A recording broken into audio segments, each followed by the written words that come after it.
The Ash, Lutzi and Susie SNACKBOX. I'm going to have a look this afternoon after the show, LA time, obviously, at two of the Olympic venues for LA 2028. The Olympics immediately preceding, of course, Brisbane 2032. SoFi Stadium, Suze, with that stadium I've been to before for a couple of NFL games, and is something like it's the greatest stadium I've ever seen. In my experiences and travels, you feel like you're on another planet. It's like something from that Arnold Schwarzenegger movie, Total Recall. You feel like you're on Mars. It's an incredible stadium with that halo screen, the 360-degree screen inside and outside. It's where the swimming will be for the 2028 Olympics, which is going to be mind-blowing. How many people will hold for the swimming, out of interest? Like 30,000? They haven't announced, but I'd say it'd probably be, with the reconfiguration and everything, probably around 30 to 35,000. The actual stadium holds more than 70, but obviously with swimming they have to make some changes. But so that's amazing. And then just to the south of that, in the same precinct, is the Intuit Dome, which is where the LA Clippers play basketball. And it's only 59 days old. It only opened in August, and it's an incredible. That's where the basketball is going to be at the Olympics. But just I'm looking at some of the stats of that now. It sounds incredible, and it's something worth looking at on both respects. Obviously, we're still talking about where this bloody stadium is going to get built for the 2032 Olympics. Keeping in mind that the space age SoFi Stadium is going to be the main Olympic stadium immediately before Brisbane. And then also this other arena, which is where the Clippers play, which I'm heading to this afternoon, which I guess we can draw on for Brisbane Arena, or Brisbane Live, which is the proposed arena that's going to be built over the next 5 to 6 years at the moment at the Roma Street Parklands in Brisbane, which is going to be a game changer for Brisbane as well. Some of the cool things, just quickly, it's got one of those halo boards in that arena as well, so it's that 360-degree screen, which is amazing, which they have at SoFi, which is the future of how we sort of consume visually all the stats and everything and all the replays during the game when you're at the stadium. There's also a thing they call the wall, which is 51 consecutive rows of seats, and it's behind, in the basketball sense, the opposition bench. It's behind the baseline adjacent to that, where only Clippers fans are allowed to sit. So imagine no corporate suites, anything, just 51 rows of seats going right back. Obviously, depending on who's playing, whatever team you're supporting, just all those supporters, which is pretty cool. The other cool thing they've got is they have 3 times the league average when it comes to toilets and urinals. There's 1,100 toilets, so that fans obviously can get back to their seats quicker, which is more than 3 times the average number of toilets at basketball stadiums in America. Is there more girls and boys toilets? Because that's always the problem at stadiums. And they're talking about... Yeah, there's always a line-up for the girls. Yeah. And they're saying there should be 3 to 1 women's new stadiums. There should be 3 times as many women's toilets as men. You know, it's so true, and it's like, and depending on what event it is, just they should be interchangeable. Yes, I like that idea too. Because Taylor Swift's going to have more girls than an NRL grand final, as an example. So I don't know, I'll be checking all that out today, but it's pretty cool. There's retail space under it, so they're utilising the stadium in a way where it's not just used on game days, which is something I've had discussions with Ash about how stadiums are starting to utilise that space on a day-to-day basis, because it's such a large chunk. And for the Olympics in Brisbane, though, the new stadiums will be such a massive chunk of geographically of real estate. How do you utilise and this is in the words of Eddie Maguire, the same infrastructure as a 70-storey skyscraper that's only used for a couple of hours a week. So how do you utilise that space on a daily basis, whether it's retail or offices or even residential like we're seeing? So really interesting. Going to check out those 2 stadiums today and hopefully come back with some great stuff in the lead up to 2032. With that Intuit Dome, is that what it's called, the Intuit Dome? Yeah, Intuit Dome. So and if the Clippers play there, where do the Lakers play in LA? They play, because Crypto.com, it's the old Staples Center, which I think is at the moment it's called Crypto.com Stadium Arena. So, because there's nothing wrong with that. I've watched plenty of sport there over the time too. Like, is that being utilised for the Olympics, or have they got that much gear over there that they're not even going to be using the Staples Center for the Olympics? It's a good question. I'll have to have a look, because I'm looking at the list now. They've changed all the names because obviously it's just called, like, it's not, they don't use the corporate names. It's just like Inglewood Arena and stuff like that. But I think Yeah, I'm sure they're using the stadium, the They'd Crypto.com have stadium. to. They'd have to be. But I'll check it out and I'll let you know. The Ash, Lutzi and Susie Snack Box. We've all been talking off here what we are watching at home at the moment at night. So I wanted to give you a snapshot of what my life's like, and then maybe people can mention what they're watching. So we've really got into Grand Designs. The new Grand Designs on ABC has started. And it's an Australian show where Kevin McLeod does the English show. I don't know if you've seen that Grand Design. Yeah, I love it. Overseas. Yeah, there's an Australian one now with a guy called Anthony, who's excellent presenter. And so they've released a new series of the Australian houses. So they go and That's good. Yeah, they watch a house being built, and usually there's a story behind the couple. Quite often it's sad. And they must have been, because it's always annoying when you're watching it and then it comes up on the screen, September 2014. I'm like, where are the new ones? We need new stuff. Cause it must take 3 years to actually film it, like to have them in the can, because they start from the start of the building of the house, and sometimes these houses take a couple of years to build. Well, this series I'm watching, it's 2023.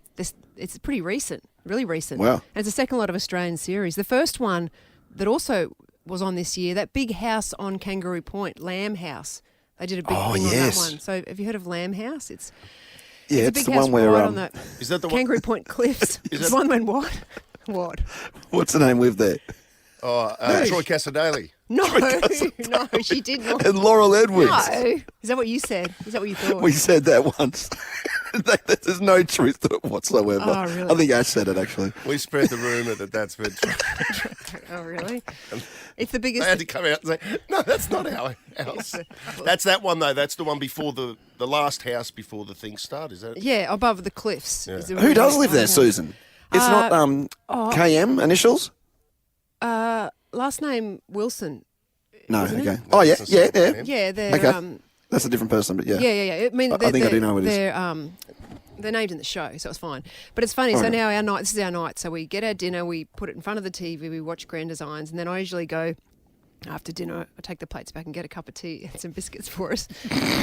When I come back, yes, I've reached that age. But On when your fine china? No, I should use your best china. But by the time I come back with the cup of tea and the biscuit, and you played a bit of your dog snoring just before. Let's see where he is. That's not a metaphor, by the way. So I did have a dog snoring. When I come back with the tea and the biscuits, and Cliff's sitting on the couch, he actually looks like the guy from Weekend at Bernie's, like a dead person. And, Oh, he's passed and out. he's passed out, and his head is at a really odd angle, and I just hear this. Arrowroot? Digestibles, actually. Do you put a bit of Metamucil in your tea? That's a great idea. I mean, you're killing 3 birds with 1 stone there. The Ash, Lutzi and Susie Snack Box. It's cold in here. I said there must be some content in the atmosphere. There you go. Now, who's the defending champion here? We got Lachlan up against Alicia today. Oh, yeah, it was me last week. You're Was right. it? I thought it was you, Lockie, but you're right, it was me. No, Alicia ended Nick's unbeaten streak of 7 or whatever it was. Oh, that's right, yeah. and then he's like, do you know what? It's actually a good thing because I'm going to be away this week. Did I he? wasn't going to be here anyway. Yeah. That's cute. So, He planned it afterwards because he didn't want to face up to lose. who's going first? I'll go first. All right. All right, here we go. A worrying trend could spell the end of one of Ash's favourite desserts. It's got my attention. I'm interested to know what my favourite dessert is. It'll be Bishkov? Biscoff and ice cream. Speaking of, there is a tub of ice cream in the kitchen out by reception that's got literally your name on it. Yeah, And can you yes. please take it because That was- every time I go out there and I see that tub and I just want to... That was my birthday I present. know. Yeah. I didn't respect I've you got- so much. If you were just some nufty over the other side of the building, Yeah. I would have had a couple of spoonfuls by now. But I like you too much. All right. Well, that's piqued my interest. Okay, Alicia. Why Nicole Kidman really lost her cool at Paris Fashion Week with Salma Hayek. Gee, that's juicy as well. Yeah, I am curious about that. It certainly roused my interest. I'm going to go that one, Alicia. So am I, because I saw the video. I don't understand what the problem is. All right, we'll find out in the podcast. Lockie, I tried to help Ash you, doesn't Ash. even get a vote. Go back to Q Cup, mate. Would you have voted you've for already Lockie? decided. I was going to choose that. Yeah, Yeah, well, that's yeah. 2 out of 3. Yeah. I pitched directly to Ash, so I was hoping that I'd at least get his. Well, you you dropped got the my name in interest, there. but these two, you know, they want the Nicole Kidman. So what's going on? So they were a video sort of went viral a few weeks ago when they were at Paris Fashion Week because allegedly it was because Nicole Kidman put her arm around Salma Hayek or the other way around, and they were like, "Don't touch me," and it became sort of like this viral video that they were having a bit of a spat on the red carpet. Nicole stormed off, actually. Yeah, and then she Straight stormed after off, which was kind of the big news. But now it's come out that apparently they stopped to have a chat on the red carpet, and the photographers were still yelling at them, do a pose, and then that's why she stormed off, because she was sick of the photographers. Whether or not So that's no beef with Selma. well, whether or not that's a cover-up story is, because it seems. Why would those two be at war with each other? Well, They shared a man why at some would you point. stop down to just have a chat in the middle of the red carpet anyway? But what was the brand? The brand was it started with B. And Selma, what's her last name? Balenciaga. And Selma, Balenciaga, yeah. remind me again of her last Selma name. Hayek's husband, Is the CEO of that company. Yeah, owns the company, but Nicole is a brand ambassador. Yeah. So there was also talk about, is this about money? Is something going on Right. with the brand? Or a power thing, because Selma's the wife of the CEO. They were saying that she was trying to boss Nicole around for the photo because she was trying to help out her husband, and Nicole was, "Don't touch me and don't push me into a Hands certain off me." position. I'm an ambassador and I'll do what I like." But that wasn't true. Your Well, that's what husband they've might said. be a CEO, but my husband's a country music singer. Country music, Yeah, from Caboolture. Oh, with beautiful hair. So get your filthy hands off, yeah. He's a more beautiful woman than the two of us put together.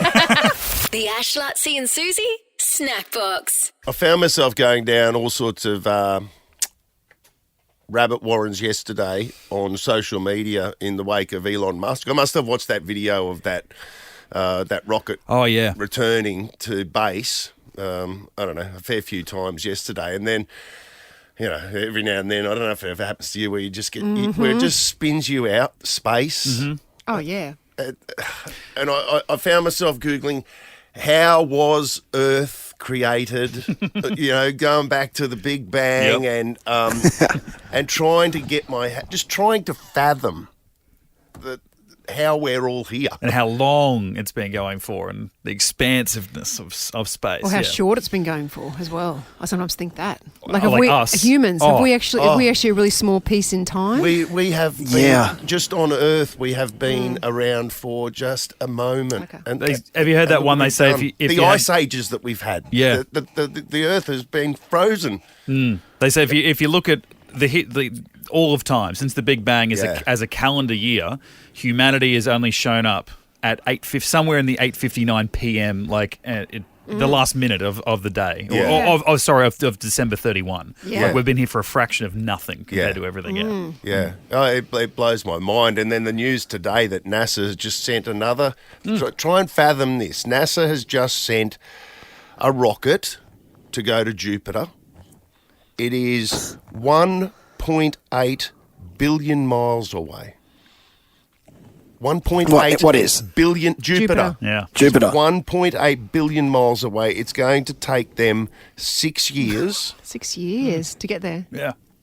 When it gets there, it's got 9 different instruments on it, which will study the surface Musical instruments. of Yeah, the the I flute. mean, what good is a ukulele on Jupiter? yeah.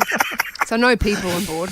No people on board, but it'll measure the thickness of the ice crust. Like, apparently Jupiter is covered in. It's the moon they're going to, Europa. Or the moon of Yeah. that, yes, yeah, and it's The covered moon of by Jupiter. like a 10-mile ice thick of Layer. ice. But then that's frozen water. There could be life there. Ooh, But okay. So does it come back, or do they just send does it bring back samples, or what's go? Well, that's what they're hoping to do. They're hoping that because every now and then they have these explosions, and they're saying because the sun must be so far away from Jupiter that it doesn't have the warmth that it can then create. Is it photosynthesis? Yeah. Which would so if there is life, it might just be very basic bacteria, which is what we had on Earth as well.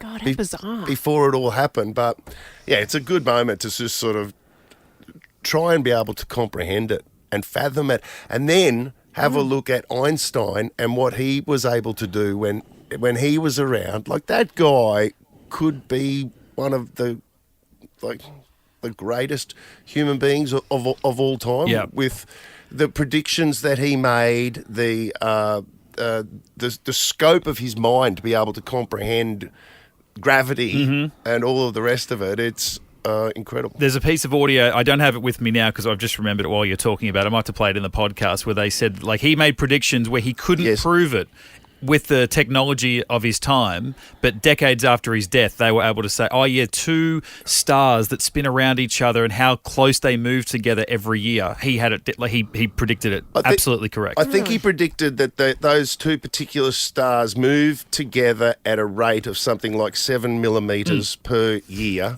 That they move this is what he predicted. And then in the last couple of years, they've been able to work it out that he was actually right. Oh, what a genius. How? I don't know. And at the time, he would have been telling his mates over a bit, it's like, shut up, Albert, you're drunk. 7 millimeters. The Ash, Lutzi and Susie Snack Box. I haven't seen Alistair McLeod since we were making bras together recently. Sounds very peculiar. What's it called? Bras by the Stars, raising money for the Wesley Hospital Choices. Wesley Choices, yeah. We'll both get a window seat in heaven. I mean, what did you do for your bra? I outsourced it. Yeah, I know, but what did you do? Oh, what did I do? Yeah. Butterflies. A butterfly. Yeah. Predictable. Yes. I did melons. I'm a cook, so I did big, huge watermelons. Yeah. Yeah. What was it, bra for you, or did you just select the size? Because Suze, you went double D or something. Well, they gave us a bra, which was way gave it to you. Yeah, it was way too large for me. Was yours too big for you? Your bra? Mine was the same size as yours. My goodness. 16B. Anyway, you're not here for that today. You're here for something else. So Alistair McLeod's a famous chef. I first came across him actually at Brett's Wharf back in the day. That's where back in 1996, I had a big business meeting there with my manager. Rob Woodhouse was going to become my manager after the Olympics, and that's where we had the big powwow meeting. So whenever I see you, I think of, wow, that's when my life changed. I had a meeting with Rob Woodhouse, my manager, and we signed a contract. How much influence did Alistair have on it? Tear in either eye. Yeah, he had a big influence in my life.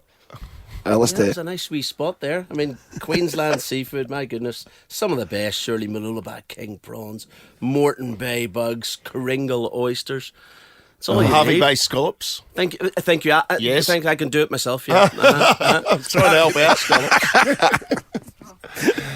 But you're not anywhere, so you're part of this festival. Give me those. Oh, so you can hear Lutzi. Yeah. Oh, yeah, sorry, because I'm in LA. Whack them on there, mate. You're in what? So you that's why you're looking at me on a television screen. But you're not at a restaurant these days, but are you? You're not a resident chef or whatever at a restaurant. Let's see, no, I have a catering business and have done for the last 12 years, which means that no 2 days are the same, you know. Tomorrow I'm doing something at the district court. Tonight I'm doing something at some medical thing, do a lot of weddings. So you're in that constant... Really? You're in that constant state of flux, whereas a restaurant, there's sort of a hamster wheel aspect to it. And so, I love it. I love it. And, you know, once you've got a few runs in the board, people will trust you. They'll say, oh, just feed us, you know, and it's a lovely thing. And to be able to sort of synthesize a sort of snapshot of everything that is at its best in the southeast Queensland at any given time of the year, that's the heart of good cooking. It's not cutting stuff into rhombuses and doing dots and foams or any of that shit. You know, it is it's about the produce, the producer, the provenance, the source, the origin, the time of year. You know, I mean, if you think of the best meal you ever had, it could be, you know, I don't know, some great Mexican in Los Angeles. It could be, you know, a bacon sandwich in Kingaroy, a cheese baguette on the banks of the Seine. It's unlikely it's going to be the levitating dessert at the Fat Duck, you know. And whilst Heston Blumenthal's an amazing cook, you know, I'm very clear, for me, what good food is and what good food isn't. Food that delights rather than food that impresses. Yeah, those prawns that you served me at Chris Parsons' wedding, they were delicious. What was so good about them? Hang on a minute. Well- hang on a minute. I mean, you know, when you cater, I mean, Parso's a generous man, but, you know, Yeah. there's an allocation of how many prawns you're I allowed. must have had Did he 200 of them. disgrace himself? Did he Oh, go my- up above the I had quota? I had to tell him. I had to stand in. If you wouldn't mind, he was hogging the seafood station. I would believe that. I was pretending to have a conversation with Alice there for about half an hour, just eating his prawns. I think you were actually peeling them, and I was just eating them. I had to peel his prawns for him. Part of eating local seafood is that visceral contact, Yes. that Yes. romance. No, can you No. peel my prawns for me, McLeod? Yes, certainly, Lutsy. I know what you're doing, David. You're just talking to me so you can get my prawns off me. That was the best meal of my life. I was saying to one of the chefs, I think he's flirting with me. He's flirting with the prawns. You know, I was watching that Bradley Cooper movie the other day, Burnt. I don't know Yeah. if you've seen it or not. Yeah, I have seen it, yeah. But and I don't know, but I saw the All chefs are handsome. Yeah, of course, granted. He'd play you. Yeah. I saw that Gordon Ramsay was a 3-star Michelin chef in that film where he's going to be a 3-star with Yep. very elite. But Gordon Ramsay was an executive producer on it. And I thought, they must have brought him in to sort of make sure that it's credible and To make the chopping look authentic and yeah, stuff. sort of, yeah. and that the kitchen runs the way that a kitchen would run. That's not the way you swear. This Yes. is how you swear.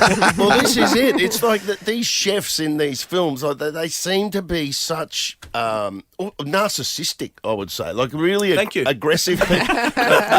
Really aggressive people, and it didn't seem like a kitchen is like a place to muck around. Like it's like, is that an accurate reflection of like of what it's like? I mean, the heat of the kitchen isn't just temperature, you know. I mean, it is a real crucible. It is this sort of really autocratic place. You know, you're working on low single figures net profit. Conversation took a serious turn there. Yeah. And so there comes with it a real sense of just urgency. You're trying to do, 100 hours work in 60 hours, Yeah. kind of thing.